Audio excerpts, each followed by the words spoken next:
Et là, maintenant, je fais ma technique. Je l'amène au sol, je le contrôle. Comment ce grand gaillard, enfin grand, c'est mes grands termes, je déconne. Comment l'amener sur le ventre? Déjà, c'est complexe. Là, on va partir du principe qu'il est détendu, il est à moitié KO, quoi. Donc, monsieur, il faut lui parler, dans l'idée. Alors, soit tu le tutoies, soit tu le vois, c'est vous qui voyez. Dans l'objectif, le bras tendu. Tenez ici. Vous pouvez appuyer, ça ne se voit pas. Une pression ici.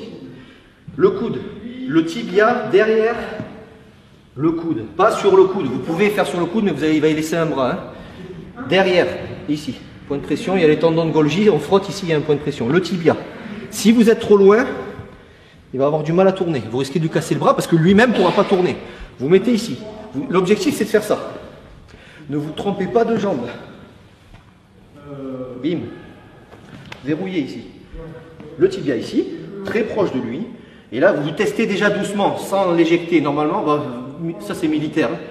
Bah, le mec, il va peut-être aller sur le ventre, mais il ne s'attendait pas à y aller aussi vite. Donc dans l'idée, c'est ça.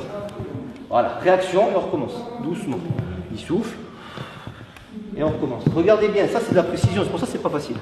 À partir du moment où le mec il se laisse pas faire, il plie le coude, c'est très très difficile.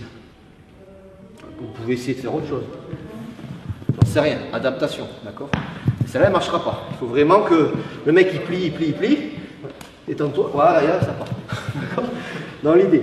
Donc, bref, on était ici, détends-toi. Ici. L'objectif, donc, tibia derrière. Fléchissez. Et doucement, soit ça, si le mec il bouge, ici. Et doucement, flexion, et on tire. Double effet qui se coule. Quand il est là, on continue à l'amener, on tourne. Faites gaffe aux alentours, évidemment, ça se fait en une seconde. Bouge pas, c'est pas fini, mon ami. Et là, doucement, vous mettez le bras plat et vous contrôlez ici. Et là, on est bon. Hein. Une fois qu'il est par terre, il est dangereux, c'est pas grave. Boum! Et là, maintenant, je fais ma technique, je l'amène au sol, je le contrôle. Si vous faites ça, il suffit, vu son gabarit, il va tirer, attraper sa main. Je pars avec lui. Hein. Donc déjà, vous surfez, hein, vous gardez votre poids de corps vers l'arrière pour pas qu'il vous ruine. Mais ce qu'il faut faire, c'est ça. Vous êtes ici, dans l'optique, vous êtes là, vous l'avez fait tomber. En une seule fois.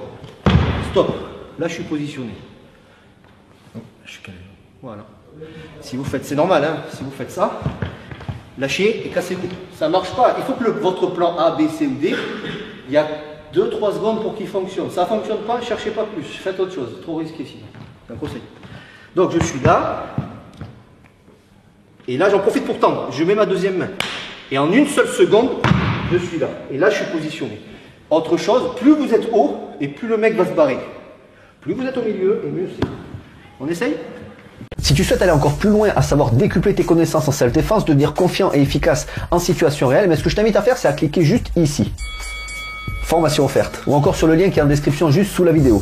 Voilà, j'espère que la vidéo d'aujourd'hui t'a plu et que t'a aidé à progresser un petit peu plus. Quant à moi, je te retrouve de l'autre côté pour commencer ta formation vidéo offerte. À tout de suite.